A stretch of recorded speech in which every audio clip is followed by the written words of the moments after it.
This is Jared Dixon for CREATELARPSFORALL LLC, currently working on the Community of Legends game. Now, this is a question that hasn't come up yet, but I'm sure that it will, especially since we're working on a lot of materials for the demo. There's going to be a question of, and this will be answered in the PDF, but I'm going to put it here, what do you need to start playing this game? And the barrier to entry is actually lower than even D&D. You just need you and one other friend. That's the minimum requirements. You don't need pencil, you don't need paper, you just need to have a decent understanding of the rules and one person who wants to play. And while you're learning, you can just run scenarios using the math and come up with the creative solutions yourself, come up with ideas of how to solve your story. And you can make modules with no one around. So getting started, you can play this game by yourself. I know that's kind of weird since it's supposed to be a social game, but in order to create modules and stories and things for people to play through, you can run and play test it on your own, build your own little stories using the play tests, and then leave room for players to use other skills to solve the issues that come up in the module. So the minimum that you need to play is you and one other person. The minimum that you need to interact with the content is just you. So even if it's just you, you can start building modules, coming up with cool ideas by yourself. Now that I've gone over the minimum, what would be helpful to have? Now, if it's available for sale, the PDF with the written rules is helpful. Not needed, but helpful. If the app is out and available, having an application so that you can just set up your player, have them pick their skills, you put in the module and the difficulty into the app, and then you guys just talk and play, and it tracks what happens. And you can sort of look at it and go, okay, well, they said they're going to use their skill this way and use this amount. Let me set the skill challenge. And okay, they went over it. I'm having a hard time coming up with what to do. The app will give you some suggestions. And if you're not sure though, pausing to figure out with your players, communicating, slowing the game down so that everyone knows what's going on is a good way to do it. Now, if you're joining a game, like when this game has finally taken off and there are events to go join, you may want to understand what your character can do and how they can affect the story. But you don't need to know everything. And even as a storyteller, I will tell you, you don't need to know anywhere near as much as what I felt like I needed to know to run 3.5 D&D. All you need to know is what your players' skills are and how they can use them to win at your story. That's it. If you know what your players are interested in doing and how they can use those skills to resolve the story, you're ready. It's that simple.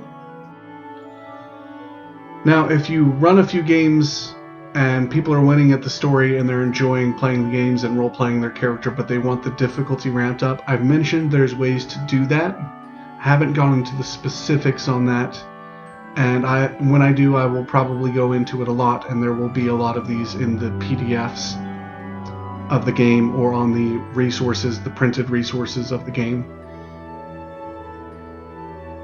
The easiest way is once players know that they can win and they're into playing this game, that's when you start introducing multiple stories, multiple modules, and having endings that are bad for NPCs or disadvantage the players in some way.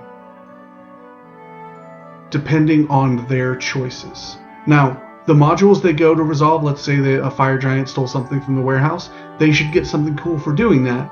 But if you drop something happened with the warehouse and there's a bandit camp, and they go and deal with the fire giant and ignore the bandit camp, when they come back, the scenario should level up. Maybe the bandits have stolen some people. And it makes for a bigger story that way, and maybe they go, well, we need to recharge our stacks. Well, if they ignore the bandits for long enough, maybe when they go to rescue them, some of the NPCs have been killed. Make there be story consequences, but not things that kill the players necessarily. That's how you ramp up the difficulty of the story while keeping the players the heroes. That's the biggest focus of this game. Your friends and family that are playing this game that you're running should be heroes. They should be resolving things and winning. But maybe they want a more complex story. That's when you introduce the concept of, yes, you're the heroes. Yes, you're the good guys. But you can only fix what you can fix. And that's still a really cool story. Even when the app is out, your players and you running the game are always more important than the structures. So you should be having fun coming up with these stories. That's the other thing that I would consider a minimum. If you're not having fun, that's when it's time to maybe take a break, recharge, or to come up with new ideas, or to come up with new skills, or to come up with new things. I have met players that I would run a really cool game for them. I would run a really cool couple of events, and they would get to use their character from like 3.5 D&D. They would use all their cool abilities, and they would come across situations they weren't optimized for, and they would go, I want to change my character. Because they ran into something that they couldn't resolve with the system. Or they saw something really cool, like a really themed character, and there were times I tried to keep running the campaign because I was still having fun, and I wasn't paying attention to the players and going, they're not having fun with this content anymore. So it should be a conversation where you go, hey, I helped you make this character. You seem to be enjoying it. Why do you want to change? Well, some people just want to do different things. And that's why a lot of these need to be run as one-shots. They can pick some skills, enjoy them, and then play the same character, but just go, oh, I went and used magic or used science or did some retraining. And I mean, that's like right now, I'm an accountant. And I'm really good at what I do. But I've added this skill to my tool set of making videos for this business that I get to help out with.